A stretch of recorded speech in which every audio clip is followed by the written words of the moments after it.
Hi friends, YouTube friends అందరికీ మీ Madhu Devara YouTube channel like చేయండి, షేర్ చేయండి, సబ్స్క్రైబ్ చేయండి, గంట సింబల్ నొక్కండి. ఈరోజు స్పెషల్ ఏంటంటే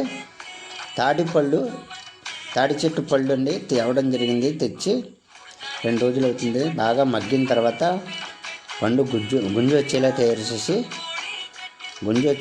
చేసి పై పొలిచంతా తీసి ఉడకబెట్టడం జరిగింది. ఉడకబెట్టిన తర్వాత జల్లెడలో వేసి పీచుని తీయడం జరిగింది. పీచుని తీసిన తర్వాత కంచంతో కూడా తీయడం జరిగింది. కంచం కట్టి పీచం బాగా వచ్చింది, ఎక్కువగా వచ్చింది పీచు. తాడి పీచు ఎక్కువ వచ్చిన తర్వాత పీచుని అంతా కలిపి పీచం అంతా తీసేసి మెత్తని పీచాన్ని తయారు చేసి అందులో తగినంత ఉరినోకి వేయడం జరిగింది. 2 కేజీలు పీచానికి కేజీ ఉరినోకి వేయడం జరిగింది. ఆ తర్వాత కేజీ బెల్లం బాగా మెత్తగా తయారు చేసి బెల్లాన్ని మెత్తగా తయారు చేసిన తర్వాత తాటి పీచంలోని వరినోక బెల్లం వేసి కలపడం జరిగింది. బాగా కలిపి మిశ్రమాన్ని మెత్తగా తయారు చేసిన తర్వాత బెల్లం తగినంత వేసి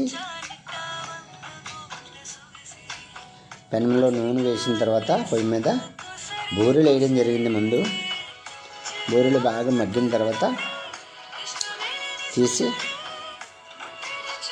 బూరెలు బాగా ఏగనిచ్చాం. తర్వాత గారెలు వేయడం జరిగింది. గారెలు కూడా బాగా వేగాయి.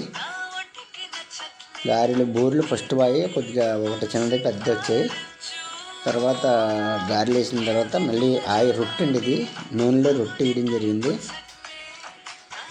రొట్టె వేసిన తర్వాత మళ్ళీ బూరెలు పక్కనే బూరెలు వేసాము. ఈసారి బూరెలు బాగా వచ్చాయి, రొట్టె కూడా బాగా వచ్చింది. బూరెలు వేసిన తర్వాత ఈ బూరెలు కొద్దిగా తెల్లగా ఉన్నాయి, మళ్ళీ వేసాము రంగు వస్తాయని. రొట్టెలు బూరెలు వేసిన తర్వాత కూడా అంటారు కదా, రొట్టు ఇడ్లీ కూడా వేయడం జరిగింది. అన్నీ ఏది ఎలా ఉంటుందని చూడడానికి రొట్టు ఇడ్లీ బూరెలు ఈసారి బాగా వచ్చాయండి. బూరెలు తాటి పీచంతో అన్నీ బాగా తయారు చేసాం. ఎవరైనా తయారు చేసుకోండి, బాగున్నాయి. లైక్ చేయండి, షేర్ చేయండి,